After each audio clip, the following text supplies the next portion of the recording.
Hola, muy buenas tardes. Pues agradeciendo primero a la Secretaría por esta invitación en este espacio que siempre es tan apetecido desde hace muchos años. Tuve la oportunidad de hablar en algún momento hace unos 3 años sobre temas de colusión, y este escenario y el nivel jurídico que se maneja ha sido muy importante. Pues vengo a traerles un mensaje y contundente frente a todo lo que se viene en los temas de contratación pública.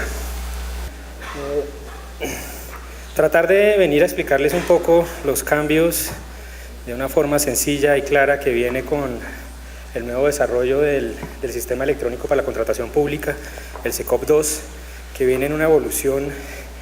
bastante sencilla. Pero el clicker sí no me funciona, entonces me ayudan a pasar ahí, por favor.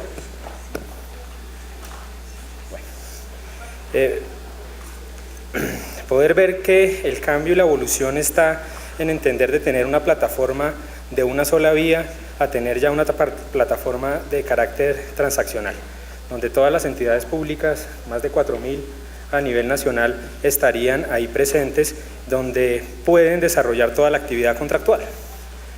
Pasamos de un sistema que ya se vuelve obsoleto, el SECOP 1, en el cual solo subo la información que voy publicando como el mecanismo de publicidad que me dice la ley para poner en conocimiento a las personas, a los ciudadanos, a los entes de control de la información pública, y que se ejerza el principio de transparencia y publicidad. Pues hoy, al cambio que estamos apostándole, donde el distrito ha sido un gran ejemplo con sus 60 entidades en poder migrar al sistema de SECOP 2, se vuelve muy interesante. ¿Por qué? Porque da herramientas de poder definir los perfiles en el cual la gente está participando y dejando la trazabilidad. Es decir, el usuario, ya sea proveedor o ya sea entidad pública, deja la trazabilidad de la información que ahí se incluye y se sube. Poder dejar entonces también esa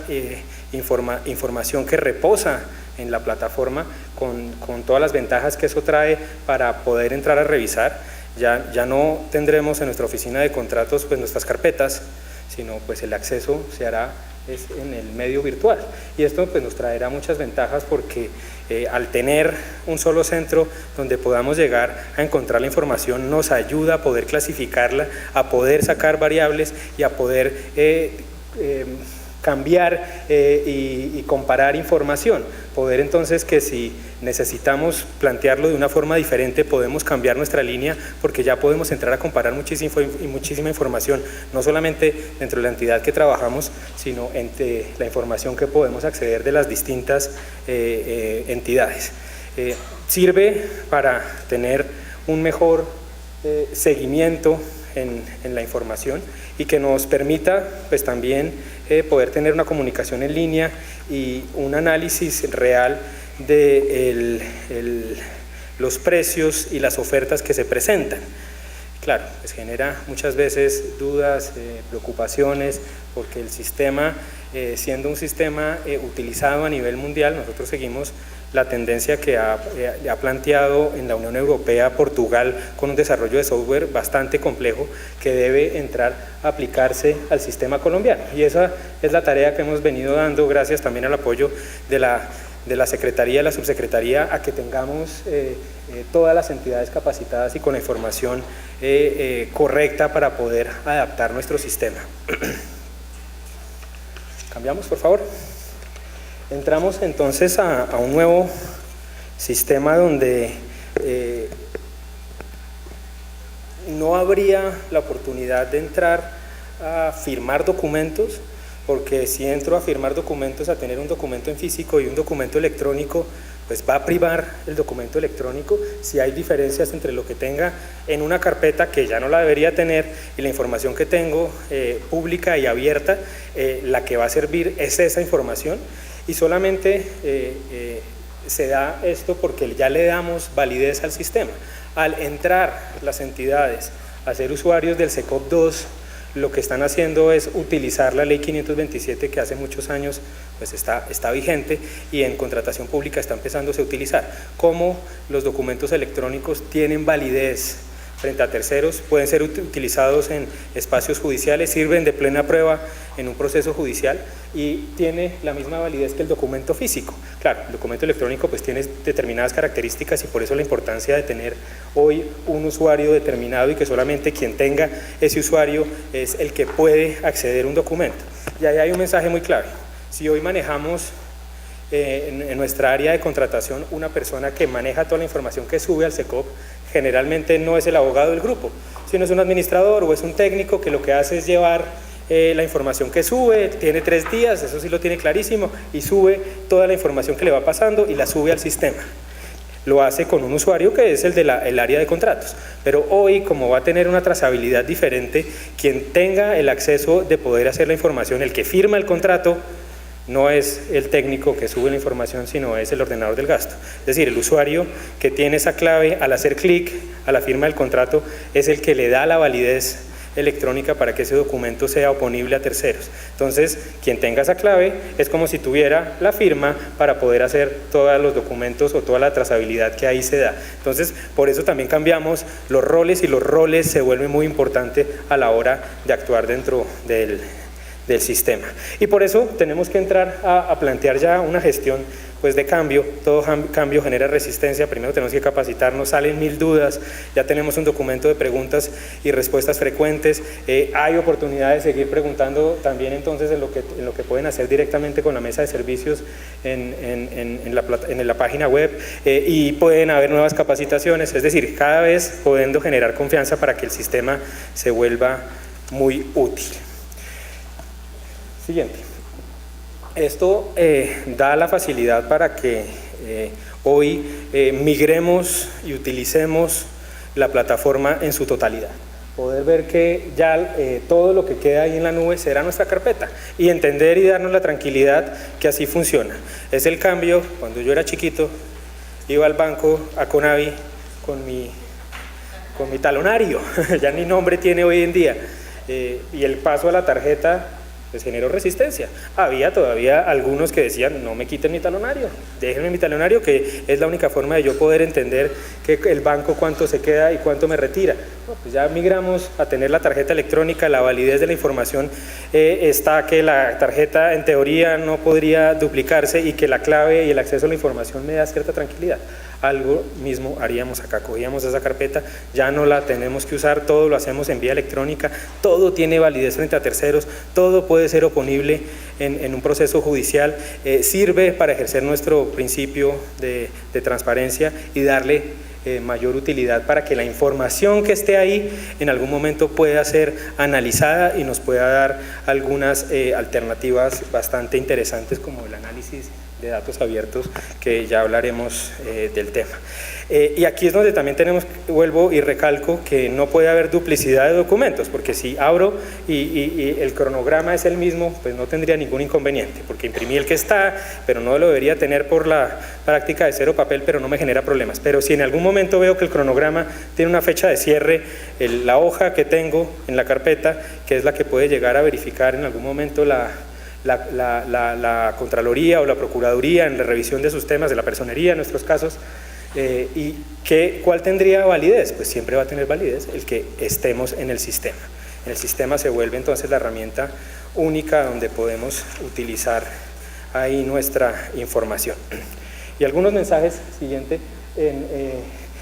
trayendo el artículo 2º y 5º de la ley 527 del año 99. Frente a los mensajes de datos, nos dice que es la información generada, enviada, recibida, almacenada o comunicada por medios electrónicos, ópticos o similares, como pueden ser entre ellos el intercambio electrónico de datos, internet, correo electrónico, telegrama, telex o telefax. Bueno, en el año 99 hablábamos todavía de telex o telefax, ya no, pero sí hablamos de mensaje de datos y su importancia. El artículo 5º, no se negará efectos jurídicos, validez o fuerza obligatoria a todo tipo de información que por la sola razón de esta forma de mensaje de datos. La fuerza probatoria, los mensajes de datos serán admisibles como medio de prueba y su fuerza probatoria es la otorgada por las disposiciones del capítulo 8º y título 13º, la sección 3ª del libro 2 del Código de Procedimiento Civil, que era el vigente en ese momento, hoy el Código General del Proceso. Y el artículo 10: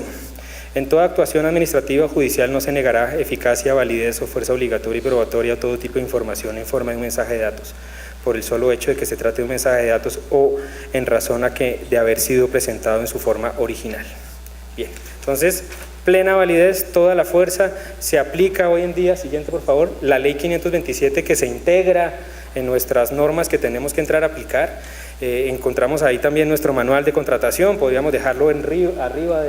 de nuestra pirámide. Encontramos los términos y condiciones del SECOP, que al utilizar el SECOP nosotros como entidad dijimos aceptamos las condiciones de términos y condiciones, que nunca las leemos para bajar ninguna aplicación. En este caso los invito a leerlas. Los términos y condiciones hace que apliquemos los manuales y guías, y los manuales y guías están hoy publicados, tienen sus preguntas y respuestas frecuentes que se vuelven muy útil para poder interactuar con el sistema. Ahí en estos casos entonces también más allá de lo que diga nuestro manual, que debería actualizarse, porque si empezamos a cambiar determinadas situaciones para la aprobación, ya no es el documento con chulos como lo conocíamos, sino tiene que tener una ruta de aprobación, y tengo que dejarla clara cómo sería esa aprobación en mi manual de contratación, es decir, de dónde sale de la oficina de contratos, se va al asesor del secretario o del subsecretario, ahí también aprueba, y quién define de acuerdo a las delegaciones, que es el ordenador del gasto, si es el secretario o si está delegado el subsecretario, como puede ocurrir en las estructuras de las entidades del distrito. Entonces, hacer parte y leer de las guías son necesarias hoy, porque ya hicimos y aceptamos las condiciones de acuerdo a la obligación legal de migrar hoy al SECOP. El SECOP pues sería...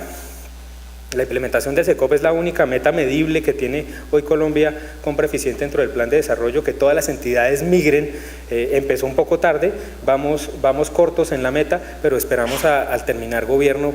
poder llegar a cumplir con las más de 4.000 entidades que cumplan con la trazabilidad y la utilización del SECOP.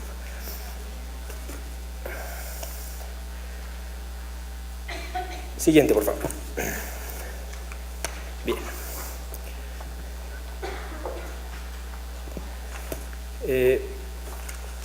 Algo que se vuelve entonces muy útil, que lo mencioné anteriormente, de poder analizar toda la información, porque cuando hablábamos nosotros en nuestras clases de Derecho Administrativo, cuando hablamos de la publicidad entonces era en el diario, y esa publicidad ¿para qué? Cuando hablábamos de las primeras experiencias de la Ley 80, pues eran en la cartelera de la entidad, entrar a ver que la información que se publicaba ahí era la que era oponible, o también revisar los avisos en el diario de amplia circulación del sitio, que solamente lo abrían en la primera vez para comunicar que se iba a abrir un proceso, pero no todas las demás etapas. Entonces pasamos de unas entidades de puertas cerradas, totalmente alejadas de la ciudadanía, a hacer todo abierto y público, y ese es un gran paso.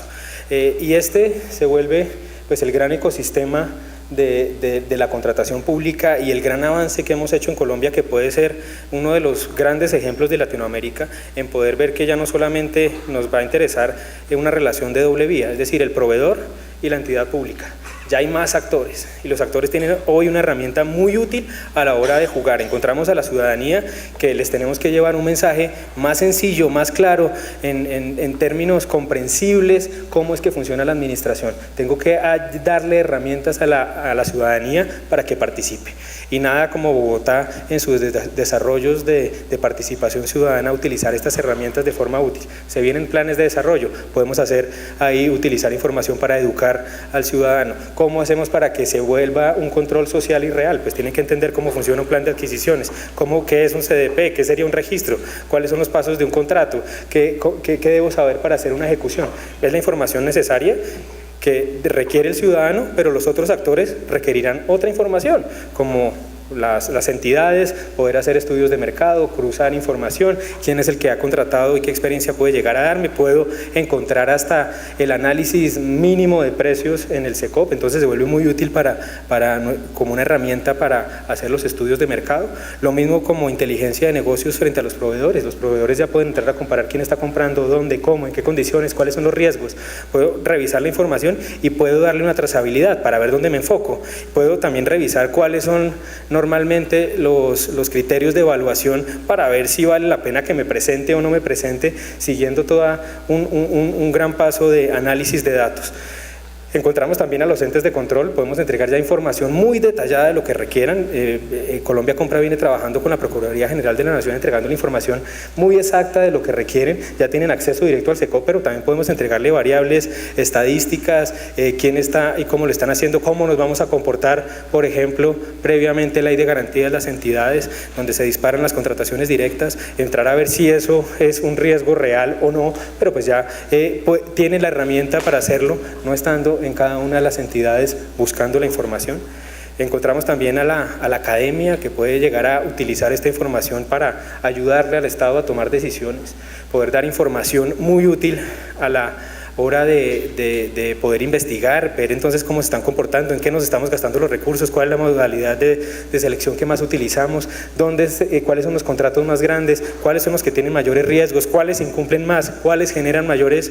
cambios en su ejecución primaria que afecta a la planeación, qué variación tienen en los costos. Bueno, hay un mundo de información que está ya dispuesta para el análisis de todos estos actores, y lo que le vamos a entregar a estos actores es información fiable y confiable para que le puedan analizar y puedan dar entonces una mejor percepción, y no solamente pensar que el Estado es corrupto, sino pues ya poder ver que todas las herramientas están a la disposición para encontrar información y que las entidades nos comportemos mejor, los proveedores se vuelvan cada vez más inteligentes a la hora de comprar, generen menos riesgos porque ya la información que queda planteada queda con trazabilidad. Si hay una colusión, el medio de prueba que utilizará la autoridad de competencia para sancionarlo será esta, el cruce de información de las propuestas va a quedar evidenciado en el sistema, ya no necesitan ir a la entidad a pedir las carpetas, ya la información la tienen en línea al momento que se entregan las propuestas, es decir, estamos abriendo un mundo de oportunidades de acuerdo a la visión que tengamos con las audiencias que nos movamos. La sociedad civil, los organismos internacionales, como cada vez entonces también estarán más presentes y dando tendencias nuevas a la hora de contratar, y los gremios también requerirán entonces también información diferente. Tenemos un mundo entonces de actores y con información diferente que puede llegar a ser muy útil, utilizar toda esa información que está hoy en datos abiertos con los estándares de datos abiertos que permite tener acceso a la información, que algo que les debió haber hablado ahorita el doctor Bermúdez, frente a la información que está ahí, la confiabilidad y la utilización de toda esta información que ya una vez estando en la plataforma se entiende de carácter público. Esto también nos ayudará a poder compararnos con otras plataformas, con otros sistemas de contratación pública, para dar y mirar cómo se está comportando la contratación en virtud con los países que estarían en un mismo nivel nuestro o con otros estándares, para ver cómo podemos entrar a mejorar. Cada vez utilizar mejores condiciones a la hora de evaluar, ser más asertivos y más inteligentes a la hora de definir criterios de habilitantes y de participación, y que esa discrecionalidad que tan importante es en el ejercicio administrativo pues esté fundada y esté fundamentada. Con eso terminamos. Traigo también para recalcar la importancia del tema un auto de la sección tercera del Consejo de Estado del doctor Jaime Orlando Santofimio de fecha 14 de agosto, en el cual define una medida cautelar de la nulidad de unas circulares. Pues EPM vio que 2 de nuestras circulares le podrían afectar gravemente su tarea. Un gran aporte nos da el doctor Santofimio con este auto, entrar a ver que ya la información tiene carácter de derecho fundamental. Hasta la Corte Interamericana ya ha definido la importancia del uso de la información frente al público, es decir, estamos jugando con algo que se vuelve esencial, que para la Corte Interamericana de Derechos lo compara con los derechos que pueden tener minorías, con el derecho a la vida, con el derecho a la protección de la niñez, es decir, está a un nivel mucho más alto de lo que podíamos ver nosotros con el simple hecho de poder utilizar la tutela para poder acceder a una información, al derecho de petición para acceder a la información. Hay un paso importante en este auto que les recomiendo que lo miren, es el auto 58820 y trata también entonces de ver, negando la medida cautelar para la suspensión de las circulares, diciéndoles a esas empresas de economía mixta, industriales y comerciales del Estado, cuál es la información que tienen que subir. Llegamos hoy a que lo que dice el SECOP es que todas las entidades que tengan, así sea un centavo público, tienen que subir su información. EPM dice, oiga, me muero de la preocupación que tenga que subir información que hace parte del ejercicio propio de mi negocio. Información que es confidencial, y es más, pueden tener hasta confidencialidad industrial. Si voy a comprar una planta o si voy a hacer una actividad diferente, puede entrar a generar problemas del mismo ejercicio del negocio. Pues la respuesta nuestra, oponiéndonos a la medida cautelar, está en que no es necesario subir la información que hace parte de la esencia del negocio. Ha diferenciado claramente la ley 1150 de las circulares, que la información que se tiene que presentar y que es muy importante para hacer el análisis después de los entes de control es la información que es útil para poder demostrar el funcionamiento. Lo que dijo la ley 1150 y lo que dicen las circulares es, un momento, separe en dos lo que usted hace por funcionamiento y otro lo que hace parte de su core del negocio. Siendo una empresa de servicios públicos domiciliarios será la ley 142, ahí está en un régimen de libre competencia y esa información no la tiene que publicar. La que tiene que publicar es la que está de acuerdo a su funcionamiento, que tiene dos momentos. Uno, si es mayor la participación del Estado del 50%, tiene que utilizar la ley 80. Y si es menor la participación del Estado en el capital de la empresa, puede utilizar su manual, que es de derecho privado, pero utilizando normas de transparencia y haciendo procesos abiertos y que su manual así lo defina. Es decir, no nos vamos a meter y no vamos a meter en problemas a las empresas industriales y comerciales y de economía mixta a que suban información adicional que no es necesaria para todo esto. El control de lo público está en poder ver que lo que dijo la ley serán todas aquellas actuaciones de su funcionamiento, para la compra de computadores, para la compra de dotación, para la compra de todo lo necesario para que funcione. Y lo otro de estas empresas, pues se analizarán y se manejarán es en la ley que las define cuál es su vigilancia y control, que en el caso del ejemplo que les pongo, pues sería la ley 142. Por último, y un ejemplo que también habíamos planteado dentro de los más frecuentes y que la misma alcaldía había solicitado diversos conceptos frente al usuario. Digamos, hemos sido bastante enfáticos a definir quién es el usuario en el sistema, porque no habría otra forma de poderlo identificar. Un proceso en el cual hay un sujeto plural, hay una unión temporal o un consorcio, y en vez de crear el usuario y subir la propuesta como unión temporal o como consorcio, uno de los miembros que estaba inscrito dijo: yo la subo. Si hablamos y tenemos claro lo que les dije ahora y la validez del documento electrónico y quién es el que presenta, se presentó no una oferta plural, se presentó una oferta de uno de los miembros y hace parte es que el que está obligando es él, no el miembro o el consorcio. ¿Sí? No hay trazabilidad entre la creación de la unión y el consorcio con la información que es subida. Esa fue la posición que iría en contra de algunos conceptos que desde la alcaldía se habían pedido también para poder entender y darle validez a lo que dice el sistema. Habrán muchas dudas, habrán muchas situaciones que tenemos que de pronto concertar, pero también debemos entonces entrar que si está el sistema y aceptamos las condiciones, al momento de poder subir una información, tiene plena validez y el que la sube es el que tenga la capacidad para hacerlo. Y con eso terminamos y les agradezco muchísimo su tiempo. Muchas gracias.